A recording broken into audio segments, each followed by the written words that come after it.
is called a PRAFO, pressure relief ankle foot orthosis.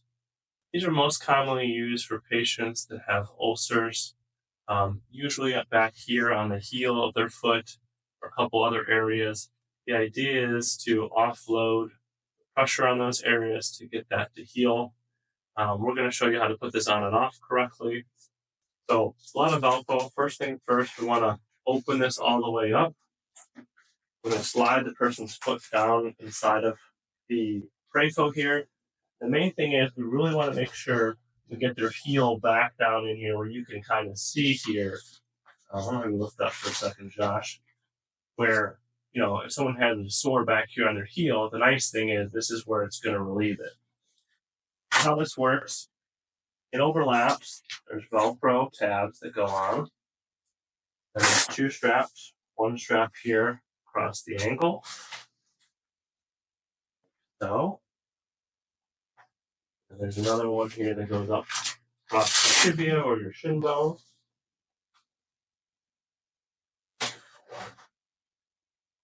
And how these work, a lot of patients, if they're laying down in bed, there's this little kickstand back here where we can put this down.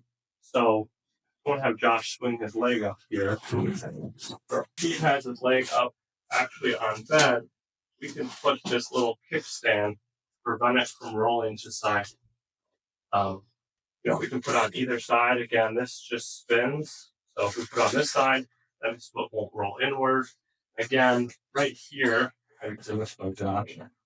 On the bottom, as you can see where my fingers are coming through, this is Josh's heel. So most common will have a big wound here on the bottom of the heel. So this way, this is putting pressure against the bed and not their actual heel to get at the heel.